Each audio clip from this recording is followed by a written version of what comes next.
Good morning, students.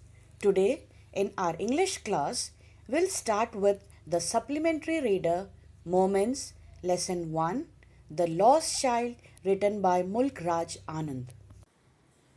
Chapter 1, The Lost Child. Now, something about the author. Mulk Raj Anand was the most prominent Indian writer who wrote novels, short stories, and critical essays. He was known for his realistic and sympathetic portrayal of the poor in our country. He is admired for his novels and short stories, which have acquired the status of classics of modern Indian English literature. Now, the main characters. The story revolves around a little child who gets lost in the fair. The other characters are the parents and an unknown man. This unknown man later helps the child. The story is based on the theme of the close bond that the children share with their parents. The lost child forgets all about his desires and yearns deeply for his parents. The writer focuses his attention on the child before and after getting lost. His understanding of the psychology of the little children, especially during the absence of their parents, is reflected in this story. Now, let's start with the summary of the chapter, The Lost Child. The chapter highlights a child's love for his parents. Parents are the pillars of strength for any child, and they know that they are always next to them, and if anything happens, they can fight the world for them. But imagine what will happen if the child gets lost. It was the festival of spring. The people of the village came out of their houses in colorful attire and walked towards the fair. A little boy, along with his parents, was going to the fair. He was very happy and excited. On the way to the fair, there were many things that fascinated him. He was very much attracted by the toys displayed in the shops of the fair. "I want that toy," he pleaded. His father looked at him angrily. He at once knew that his wish would not be fulfilled. So, to console him, the mother tried to draw his attention towards the mustard field. The yellow color of the mustard field attracted his attention. He was very excited to see the beautiful and colorful butterflies, dragonflies, and bees. He followed and tried to catch them, but fluttering and flapping, it flew up into the air.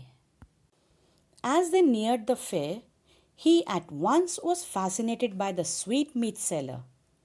There were several types of sweets such as gulab jamun, barfi, rasgulla, jalebi, all were displayed there. His mouth watered for the barfi, which was his favorite sweet. "I want that barfi," he slowly murmured, but knew that his plea would not be heeded, so without waiting for an answer, he moved on. Then they came across the flower seller and the balloon seller. He was filled with an overwhelming desire to possess them all, but knew that his parents would never buy him the garland and the balloons. He moved ahead. As he moved further, he heard the sound of a flute played by the snake charmer. He felt very happy to see the snake charmer playing the flute, and a snake with its head bent gracefully. He was enjoying the graceful music, but then he remembered that his parents had forbidden him to hear such music, so he moved ahead. At last, he came to a place which attracted him the most. It was the roundabout. Men, women, and children, carried away in a whirling motion, shrieked and cried with dizzy laughter. The child watched them intently and then made a bold request. "I want to go on the roundabout, please. Father, mother." But there was no reply. He turned to look for his parents. They were not there. He turned to look on either side. They were not there. He looked behind. There was no sign of them. Oh my goodness! Was the child lost? When the child realized that he had been separated from his parents, a full, deep cry rose from his throat. With a sudden jerk of his body, he ran from where he stood, crying and calling out his parents. Tears rolled down from his eyes. Panic stricken, he ran to one side first and then to the other. He did not know where to go. Tired of running, the little boy stood, sobbing for some time, and then started running again. He ran desperately through people's leg, calling out his parents. At the door of the temple, the crowd was thick. The poor child struggled to thrust a way between their feet. He might have been trampled underfoot had he not shrieked at the highest pitch of his voice. A man in the surging crowd heard his cry. With great difficulty, lifted him up in his arms and asked, "How did you get here, child? Whose baby are you?" The child wept more bitterly than ever and only cried, "I want my mother. I want my father." The kind-hearted man tried to assure the child that he should not be afraid of anything in the fair. He tried to console the child by offering him a ride on the roundabout, but the child repeatedly cried for his parents. Then he gently asked the child as he approached the ring, "Will you have a ride on the horse?" The child's throat tore into 1,000 shrill sobs, and he only shouted, "I want my mother. I want my father." Then they headed towards the place where the snake charmer was playing on the flute to the swaying cobra. The man pleaded, "Listen to that nice music, child." But the child shut his ears with his fingers and shouted his double-pitched strain, "I want my mother. I want my father."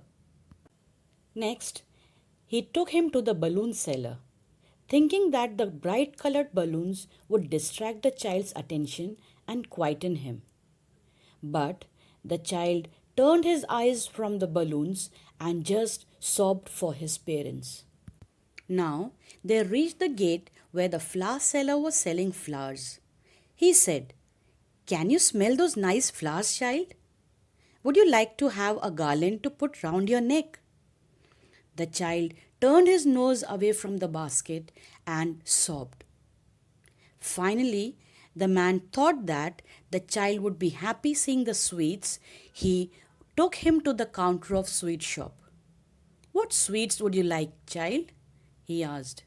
The child turned his face from the sweet shop and only sobbed, "I want my mother. I want my father." Through the story of the lost child, the writer wants to convey the message that we really don't understand the true value of parents and take them for granted. The significance of parents is only revealed once they are out of sight and we realize that the world is upside down.